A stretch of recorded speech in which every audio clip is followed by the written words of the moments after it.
Next on PJ Radio's The Unconventionals. And almost as a group, they kind of craft this person. He's older guy, wearing a lab coat, kind of awkwardly hanging out in the corner, doesn't know how to relate with people. Very smart. We respect that he's smart and doing cool stuff, but like old and, techie, nerdy. So we knew we had to make critical changes to change the dialogue. If you were one of the lucky people who attended the Creators Project event in Brooklyn a few years back, you might have found yourself inside a huge installation right under the Brooklyn Bridge. It's a 40-foot by 40-foot grid made up of stackable LED-lit cubes. Now, there's sensors in the exhibit, so the experience, the lights and the sounds, react to you and your movement. While inside, you could listen to a DJ set by Justice, played just feet from the cube. Sensors make the LEDs part of the musical experience as well, responding to the changes in tempo and rhythm. All in all, a very cool, never-been-done-before kind of experience. And this was just one of dozens of events and installations over a 2-day period. But it was vintage Creators Project. Top-flight talent, music mashed up with the visual and experiential, all with a technology core. Launched in 2010, the Creators Project has held these kinds of events in 6 countries, including China and Brazil. 300,000 people have attended these in person. And the events have featured Gen Y A-listers such as Daft Punk and the Yeah Yeah Yeahs, or directors Spike Jonze and Andrew Huang collaborating on new projects. None of these artists are paid, nor for the most part does anyone pay to attend the events. I should add that the Creators Project has a web presence that has driven more than 100 million video views. Whether in person or online, the Creators Project has brought hundreds of artists together to create original art, all at some level, very quietly, enabled by Intel technology. Intel's partner in the Creators Project is Vice Media. It makes for strange bedfellows, the elder statesmen of the personal computing industry, along with arguably the edgiest and most successful youth media brand out there. I wouldn't blame you if you're finding all of this a little hard to follow. The Creators Project is hard to sum up. Intel and Vice call it a global celebration of art and technology, and it certainly is that. You could also call the Creators Project a marketing strategy. Its genesis was to respond to a particular challenge that Intel faced. Young consumers, who are defining the future of computing, don't really care about Intel. Of course, to really be relevant to young people, Intel chips need to be driving the devices, smartphones and tablets, that all of us are adopting. But while Intel is working on this front from a product perspective, their job to compete and win will be that much harder if young consumers continue to see Intel as the old guy in the corner that you heard in the opening commentary. David Haroldsen, the creative director from the Intel side, is my guest. I talked with David in New York City at Columbia University. Kind of the official storyline is that the Creators Project is a partnership between Intel and Vice where we celebrate that magical moment where art and technology come together. It's a global initiative, so we've been focusing in on countries like China and the U.S. and Brazil and South Korea and France, and finding amazing artists that do cool things with film or fashion or music. Using computers. And, the ultimate goal is to be inspirational for all young people to show that they can do amazing things with technology. What does it have to do with Intel? That's a good question. Intel, I've worked there for 14 years. I think it's an amazing company. We make cool things. But I think we lost focus for a little bit in telling our story. People use our product on a daily basis when they use their computer, but they never really think about Intel. And we learned pretty quickly that we've disconnected, especially with young people, where they don't even know about Intel. They don't hate us. There's not a dislike. They just aren't aware. And so... Well, the world's changing too, right? It's completely. A post-PC world. And yeah. I remember when I was growing up, you thought about kind of Intel first. When you were buying an Intel computer, you thought about this processor as kind of like this amazing thing. But now when people buy computers, they buy based on looks or color or software or whatever it might be. And processor isn't even part of the conversation. And I don't blame anybody but ourselves, right? We kind of lived for a long time on that residual, that really strong place we were at. And we found ourselves in a delicate, challenging space where we weren't connecting. And so we needed to do something very unique, very different that spoke to people in kind of a shocking, surprising way. And that's where the Creators Project came up. Well, there must have been other options too, right? If you Oh, want to reconnect with a new demographic, you can run ads, you can for sure. sponsor music concerts, you can lots of things. And we tried all those things, right? You partner with all the normal people, the cool channels, music channels. You try to make your ads youthful, show young people having fun with their computer. But we learned pretty quickly that's just, young people today do not relate to companies via the 60-second commercial. You just can't talk to them that way, especially if you don't have an existing relationship. They'll just tune you out. There's too many other things going on in the world. And so we needed to come up with a way to authentically connect in and reintroduce ourselves. There are plenty of brands out there, say like American Express, who have a long history of partnering with the arts. But the Creators Project is not an obvious play for Intel, who doesn't even sell directly to the young people they want to reach. David shared with me some of the challenges of selling this idea to executives at Intel, and you can just imagine the conversations that went on. So we want to reach the youth market, and we don't think ads will really work. So we're going to spend millions of dollars building a creative experience that would rival Paris in the 20s, which was Vice Media's grand vision for the project, by the way. Speaking of Vice, they're going to be our partners in this, and they without question understand how to reach millennials online, but they're also getting a lot of attention for doing things like sending Dennis Rodman to North Korea. Not exactly the kind of thing that the C-suite at Intel loves to read about. To put it mildly, the Creators Project was counterintuitive, a risky move for Intel. The main challenges with this is, and the things that made them different from typical Intel marketing, it was a partnership. So at all activities, on all websites, on all videos, it's Intel and Vice, right? So we're already taking that bet that it's not Intel alone, we're with another company. And then also we scaled back the level of marketing. And so it wasn't in your face. You mean message. pushed Intel back? Yeah, right. And so the branding's smaller, it's more subtle. The technology kind of demos, the normal kind of Intel stuff that we do wasn't there. And so it was a scary moment for us. There's even, do you give them bags at the end that have collateral talking about Intel? We didn't do any of that. Yeah. And so, man, there was just like this scary moment. I mean, Vice, luckily, was very confident in it, and they know how young people want to be marketed to. But that was new to us. We've heard about what the Creators Project is and what need it's addressing, and the original strategy behind the project. But now the question is, did it work? It was really, really interesting because we had no idea what to expect because it was your kind of first experience. Because we did the New York event at Milk Studios, was our first one.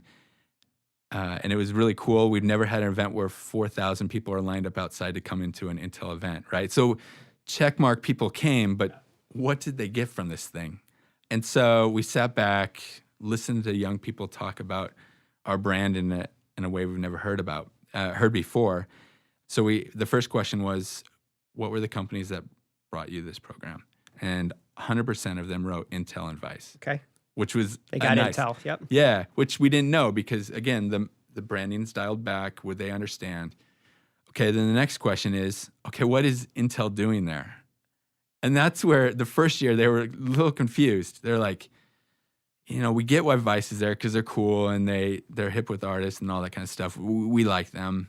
Intel, they're like, I don't know. I mean, I know I think they make processors, and a few of them would kind of like think back of a commercial that they could remember. And the crazy thing is they couldn't remember anything before or after the Blue Men commercials, which is like our Pentium 3 and 4 commercials. So it was a long time ago. And so there was like this window where they had no kind of memory of Intel. And then they started thinking, well, I know they're in Apple now, but they didn't really, again, they're like, I don't know why they were doing this event. Some of them would then start to like kind of logic out, well, I think they want to hang out with young people. So they're paying the money to put on the show and get some good love from hanging out. 2 or 3 beats, that's a long story. It took a long time for them to get there. And then we'd ask them, well, okay, today, if you could describe what Intel looks like, what physically would this person look like? And almost as a group, they kind of craft this person. He's old. older guy wearing a lab coat, kind of awkwardly hanging out in the corner, doesn't know how to relate with people. Very smart. We respect that he's smart and doing cool stuff, but like old and, techie, nerdy. And we saw that everywhere. We were the piggy bank. And so we knew we had to make some adjustments to kind of change that story. So they saw you as, initially they saw Intel as funders or... Yeah, which is, they're used to brands... playing that role. Yeah, you go to festivals, there's a lineup of brands trying to participate at a sponsorship level. We weren't trying to do that. We were trying to create our own world. We were trying to do something authentically. We were trying to partner. But that nuance is really hard for the consumer to understand just because they're trained to see brands in a different way. Right. And so we knew we had to go year 2 and make some critical changes to change the dialogue. You could have gone the pure sponsorship route, like lots of other brands do. For sure. But you wanted to create something. Yeah, I personally, so this is me talking, I'm not a big sponsorship guy. I think for certain brands, it's important, it's critical, it works for certain brands. But based on the status where Intel was, we hadn't given young people or really anybody really a thing to be loyal to, right? And until you have that established, until they really know who you are, what you do in their lives, and how they can choose you, then sponsorship stuff is just a waste of time because they'll be aware of you, but they don't know why you matter, why they should care, right? So we had a lot of work to do before we can even get to that sponsorship side. Yeah. And that's why it hurt even more because we were trying not to do sponsorship. And they were seeing you in that role. Yeah.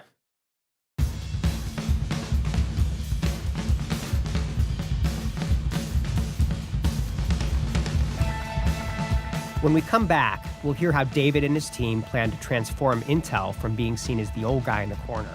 A lot of it had to do with taking a fresh look at their role in the Creators Project. How could they be seen not just as a piggy bank, but more as an architect and creator of the experience?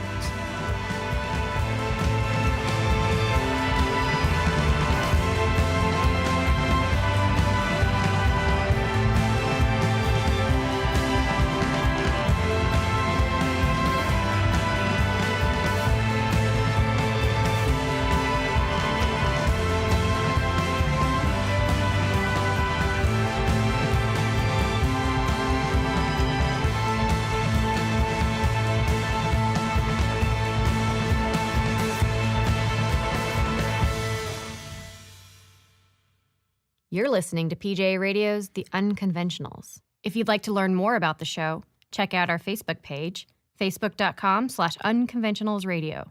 Our academic sponsor for The Unconventionals is a Center on Global Brand Leadership at Columbia Business School, which turns the research of academia's foremost thinkers on branding into political tools and insight for real-world application. For more information, visit globalbrands.org. Welcome back. We're talking with David Haroldsen about the Creators Project. The Creators Project is a global initiative from Intel and Vice Media to promote the intersection of art and technology. Intel's goal with the project is to inspire young people to let them know that they can do cool things with technology. Ultimately, the point of this whole investment is to make the Intel brand relevant to a new generation of consumers. As David says, succeeding in this goal hinged not so much on Intel screaming louder about its role in the Creators Project, but actually bringing the Creators Project into Intel, its engineers, its products, its design process. There's a few things that we did. We tried to do some real innovative things where we brought Intel engineers and technology deeper into the storylines. And also we wanted to change the dialogue where Intel embraced its role in this thing a little bit more because we learned pretty quickly that it was time to come, out of the corner, just kind of participating, being happy to be with the cool kids. We need to step up and be proud of our part in the Creators Project. That we personally believe there is no other company that can authentically do the Creators Project. We are, pretty flexible in the products that you use to create your art. If it was another company, they might force you to use a certain kind of computer. As soon as you do that, you change the authentic story of artists. They will do it, but it comes at a cost. It changes the dialogue. It doesn't become as effective or, I think, authentic and meaningful. And so we needed to find a way for us to be bold and strong and really proud of that moment. And so And bringing the engineers into it was exactly, a way. Yeah. I think that helps because that's evidence that we're more than just money. In the early days of the Creators Project, Intel's involvement started and ended with marketing. That began to change. Doug Carmine is an Intel fellow, and you have to be a seriously accomplished engineer to get this status at a company like Intel. Doug has 20 patents and was a leader on the Pentium 4 architecture. He is head of immersive computing at Intel Labs, and Doug had been looking for deeper connections into the art world to find inspiration for future computing interfaces.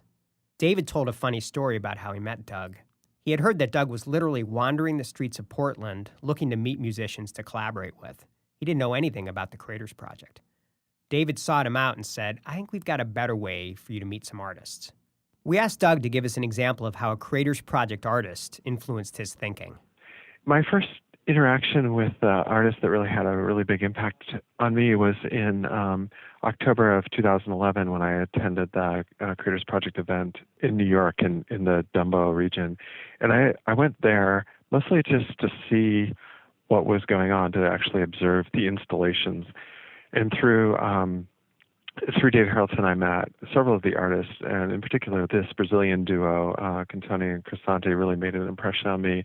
We started talking about the way that they approach art, and I told them that I was really interested in reinventing the way that people perceive computers and interact with computers. And they said, "Well, you really need to take a step back and think about the way that you interact with nature and the way that things are intuitive and natural." And it really made me step back and just take pause of how powerful that statement was. And it's really had kind of like a fundamental reassessment of the way that I view technology. And that came from this, simple introduction of these artists that are pursuing art and technology from a really pure, natural essence. From your perspective as an engineer, can you tell us how the Creators Project evolved? Well, I think you've got the background of the Creators Project where it started off as this marketing or promotional entity, but then I really like this vision that was behind it, which is like if you can find a way to engage artists and technologists in a way that they're collaborating on some level to create future installations, either whether they be art biased or technology biased, the end result is something that can be surprising and meaningful and have a big impact on the world.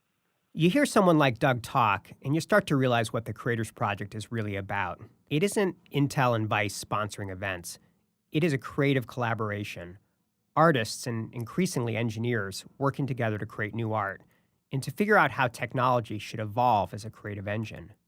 At the start of the show, I talked about the big glowing cube at the Brooklyn Creators Project event. That installation was built by United Visual Artists, but Intel had 3 top engineers on site during the installation, helping out with any issues and talking about future collaborations. One of the great outcomes of the Creators Project is just how hungry the artists and engineers are to work together. And this wasn't a big part of the Creators Project launch. It happened much more organically as the project evolved. What also began to change is how young people started to view Intel. It's amazing what's happened because we've learned since that the artists view Intel engineers as kind of their heroes because they know they're doing cool stuff. And a lot of our artists are geeks at heart. And they view and hope that Intel engineers are coming up with stuff that are going to help them be better artists. And you had that campaign a couple of years ago that maybe didn't get as much attention, but our rock stars, our technologists are different than your rock stars. Is that, that was making that case, right? That these guys, they might be technologists, but they're rock stars. Yeah, for sure. That guy invented, the guy that in that commercial specifically, the first one, he invented the USB, right? It's a cool thing. We do cool stuff.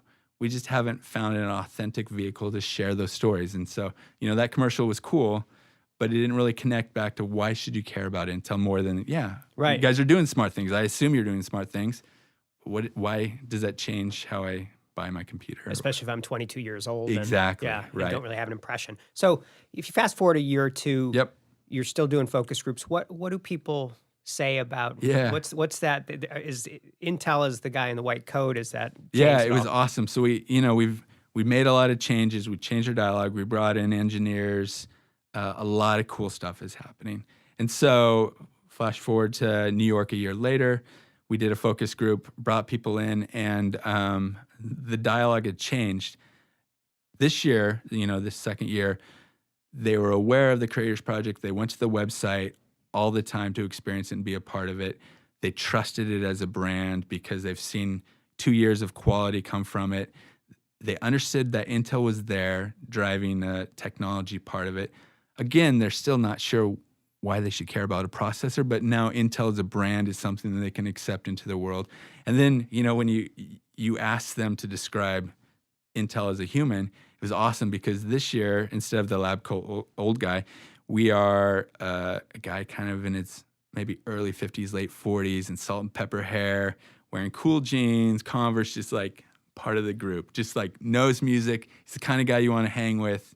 It's like, wow, what just happened, right? It was almost like tears in the eye. As a marketer, you kind of geek out at that moment because you just want something to work. And it was just this moment of like, whoa, they are starting to see us in a different way. And it came from that, little changes and tweaks we made, plus consistency, right? We're continuing that relationship, evolving a relationship. We're starting to express ourselves more, and they're getting it and they're accepting it, which is awesome. The other moment that I thought was really interesting, we were sitting around having kind of a press session where a whole bunch of press were in and a whole bunch of artists and a few engineers, and the press started asking the right questions. It's hard to do. Again, it takes time to get people to understand what we're trying to do. And they were like, how has Intel helped you to be a better artist? And the artists started talking about Intel in such glowing terms about how excited they are to work on this project, how we've enabled them to do amazing things, that, they're inspired because of us.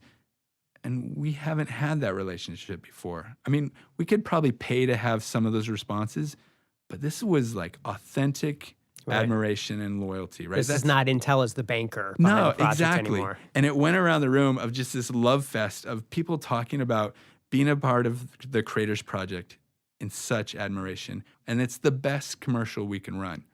And then, so you hear these people talking about this event and your people. And again, it's like one of these, like, put your head over in the corner and kind of almost wipe away tears because things are happening. More than just what, you originally planned in a boardroom where you're trying to do something cool. Clearly, there is some magic happening at the Creators Project. Many examples of great, surprising partnerships between artists and engineers. And at least with young people who have experienced the project, a changing of hearts and minds when it comes to Intel. But Intel is a huge company in a brutally competitive and changing market.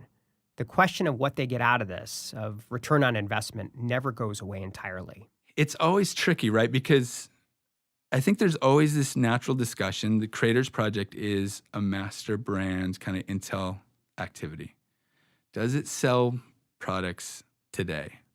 Probably not. I mean, we measure that kind of stuff to see if there's an impulse to buy Intel. But again, it's not like this clear, this is what Intel makes, this is how you buy it. It's just not what we do, right? And so it's a long-term bet in establishing this relationship. The amount of investment, the time that we're able to do certain things, how many events, how much content, that all kind of gets dialed up and down based on our environment. But our commitment to Creators Project, commitment to youth, commitment to continuing the story stays because it is valuable to us. There was an article in Wired magazine in June of 2010 on the eve of the Creators Project launch.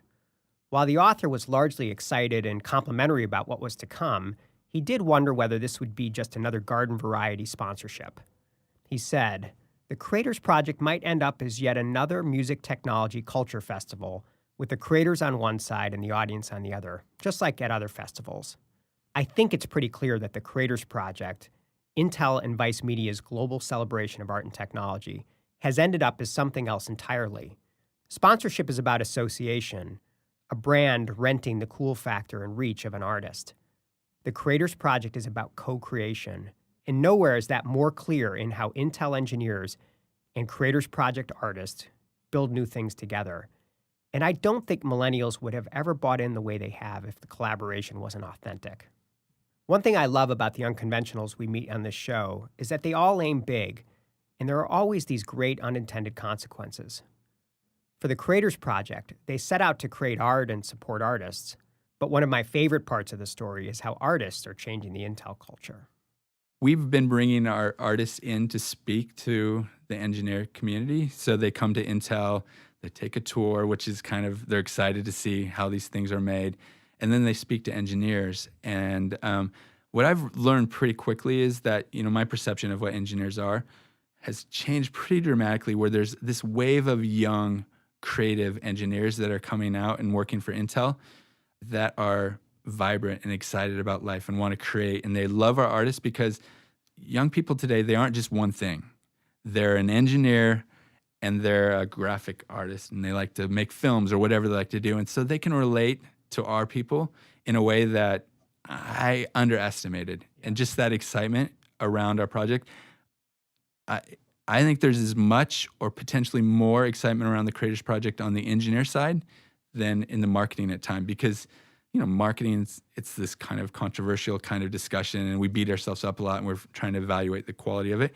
Engineers just love it, these young engineers, because it's speaking their language. It's their heroes. It gives them hope that they can be something more than just typical engineer, that they can go and do something amazing with the technology as well. But engineers, they're skeptical about marketing, but they're all makers, right? They're all creators. 100%. Yeah. It's and that's what just, everybody has kind of these moments of like, is it worth continuing this fight? This is a hard project, but I go and I hear artists go speak to these engineers, and you get the passion and the excitement around it. You're like, yes, this is important.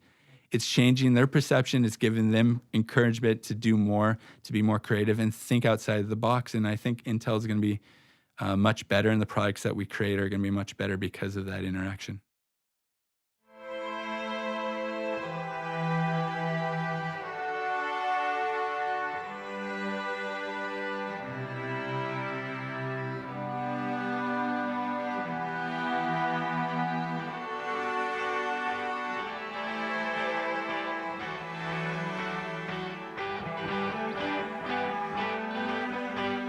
A big thanks to David Haroldsen, creative director at Intel for the Creators Project.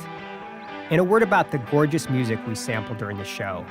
It's from 41 Strings, a 4-part classical composition created by Nick Zinner of the Yeah Yeah Yeahs. Nick created this in collaboration with Hashim Akira Barucha and Ben Vita. The piece is to celebrate the 41st anniversary of Earth Day. 41 Strings is an original Creators Project composition. We thank the artists and Vice Media for permission to use it. To find out more, check out a brief video on the 41 Strings collaboration. There's a link on our Facebook page, which is at facebook.com/unconventionalsradio. Please join us for the next episode of The Unconventionals. We'll be talking with Neil Blumenthal, founder and CEO of Warby Parker. The show will be live on June 19th.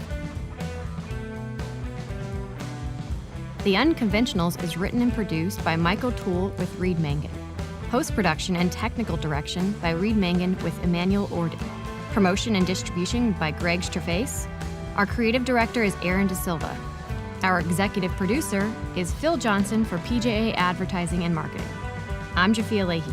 To hear more episodes of The Unconventionals, visit pjaradio.com.